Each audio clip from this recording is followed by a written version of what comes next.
अतः पहली बार कलयुग नहीं लग रहा है, कई बार लग चुका था। एक बार जो आज प्रश्न तुम लोग कर रहे हो, यही प्रश्न नारद जी ने भगवान नारायण से किया था कि प्रभु कलयुग में मनुष्य बहुत दुखी हैं। वो आए, घूम कर गए तो देखा कि लोग अपने पाप कर्मों के कारण अनेक अनेक योनियों में जन्म लेकर के, कोई कुत्ता बना है, कोई सुअर बना है, कोई कुछ बना है, कोई दुख से पीड़ित है, कोई पाप से पीड़ित है। सबका दुख देख करके नारद बाबा को बड़ी पीड़ा हुई और चले गए भगवान के पास और उन्होंने कहा प्रभु कलयुग में मनुष्य का कल्याण किस प्रकार से हो। तो भगवान ने बताया कि कलयुग में सबसे मुश्किल है सत्य बोलना, सबसे मुश्किल काम है। तो सत्यनारायण का जो व्रत करेगा कलयुग में, सत्यनारायण का जो व्रत करेगा, मैं उसके ऊपर प्रसन्न होऊंगा और उसे समस्त दुखों से मुक्त करूंगा। अब लेकिन इसको लोग क्या बना दिए, अब आज कलयुग में लोग क्या बना दिए हैं, पंडित जी वो आप चले आना, हमारे यहाँ कथा सुना देना, सुबह ही सुबह आना। पंडित जी भी आए, पंडित जी को भी दक्षिणा से मतलब है, आपको सुनाए और आपको भी आपका काम हुआ, उनका भी काम हुआ, निकले। जबकि सत्यनारायण व्रत का आप संधि विच्छेद कीजिए तो मतलब है सत्यम धन नरम धन आयनम। सत्यनारायण का पहले संस्कृत पढ़ो, संधि विच्छेद करना सीखो, तब आप अर्थ निकाल पाओगे। सत्यम नारम आयनम, सत्य माने सत्य, मनुष्य माने नर माने मनुष्य, आयन माने घर। जो सत्य रूप से सभी मनुष्यों के अंदर अपना घर बनाकर स्थित है, उसी परम तत्व का नाम सत्यनारायण है। सत्यनारायण उसी का नाम है। और कोई व्यक्ति इस धरा पर ऐसा नहीं होगा जो बता दे कि मैं ये काम करने जा रहा था तो मेरे मन ने मुझे मना नहीं किया। पहली बार जब आप गलत करने जा रहे हो कोई काम, तो आपके मन के अंदर जो स्थित है, सत्य रूप से अपना घर बनाकर बैठे सत्यनारायण बाबा अंदर ही बैठे हैं, वो आपको मना करते हैं, बेटा ये गलत काम है, ये काम नहीं करना चाहिए। लेकिन आप नहीं मानते हो।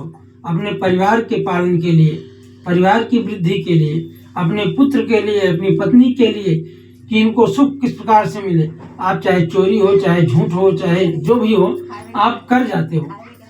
और उसी का फलता परिणाम ये होता है कि आप धीरे धीरे पाप करना आरंभ कर देते हो और धीरे धीरे उसी में फंसते चले जाते हो।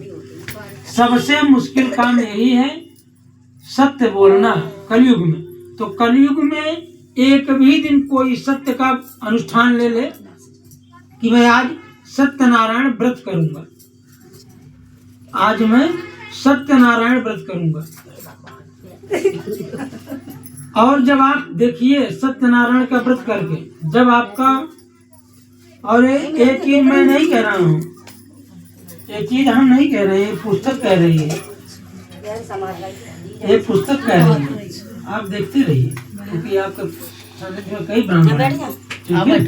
आप देखिए पहले पुस्तक। अब पता नहीं वो लोग पढ़े लिखे हैं कि सत्य बोलना नहीं चाहते हैं।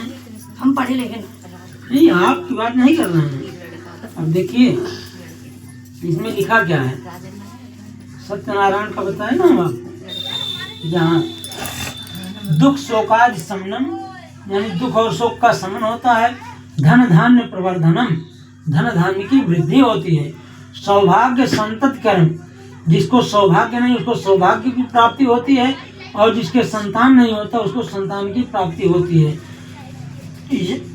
तो पूछा गया कब करें, तो उन्होंने कहा यस्मिन कस्मिन दिने मृत्योर भक्ति श्रद्धा समन बिता। इसमें कोई दिन का विधान नहीं है। यस्मिन कस्मिन दिने मृत्योर, किसी भी दिन जब आपके मन में श्रद्धा जागृत हो जाए कि आज मुझे सत्यनारायण व्रत करना है, पहले क्या करना है, व्रत करना है, ठीक, तो आप उसी दिन आप सत्यनारायण का व्रत रख लीजिए और संकल्प लीजिए भगवान के सामने कि हे प्रभु आज हम आपका व्रत करेंगे, सत्यनारायण व्रत। और दिन भर आप प्रयास कीजिए कि आज हम सत्य ही बोलेंगे, ठीक है, सत्य के अलावा झूठ नहीं बोलेंगे। क्योंकि कलयुग में बिना अर्थ के भी लोग झूठ बोल रहे हैं। फोन करो किसी के पास, हाँ भैया कहाँ हो, अरे कहीं नहीं, आप बताओ, नहीं भोजन हुआ, हाँ हो गया, खाए नहीं, हाँ हो गया, आप बताओ आगे। ठीक है, तो झूठ वो सबके फैशन में आ गया, तो उस दिन आप झूठ बचाइए कि आज हम झूठ नहीं बोलेंगे। अगर आपका व्रत दिन भर चल गया कि आपने दिन भर सत्य बोला, सत्य का अनुष्ठान पूरा हुआ, तब आप शाम के समय कीजिए। ठीक है, और ये हम नहीं कह रहे हैं, आपकी यही कह रहे हैं। ठीक है, कि जिसने किया वो सबसे पहली बात उसी समय पे किया। देखिए इसमें लिखा गया सत्यनारायणम देवम यजेत चैव निशा मुखे। निशा माने रात्रि, मुख माने उसका मुख, यानी सायंकाल बेला। सायंकाल बेला में आप करिए क्या कि आप जब आपको लगे कि हम सत्य बोल लिए आप दिन भर, तब आप ब्राह्मण को बुलाइए। विप्राय दक्षिणाम दद्यात् कथाम श्रुत्वा जनईसा। आप ब्राह्मण को बुलाकर भगवान की कोई एक कथा, चाहे जो कोई भी एक कथा आप सुनिए, कोई भी एक कथा वो श्रवण कीजिए। और उसके बाद ततश्च बंधुवी साधन विप्रांश प्रतिभोजेत। उसके बाद अपने बंधु बांधवों के साथ ब्राह्मण को भोजन करवाइए। जो लोग बैठे हो भजन कीर्तन नृत्य प्रसादम भक्षेद भक्त्या नृत्य गीतादिकम चरेत, लिखा है इसमें। भगवान के सामने आप नाच गाना कीजिए, बजाइए, बैठिए। उसके बाद जब सब लोग अपने घर जाने लगे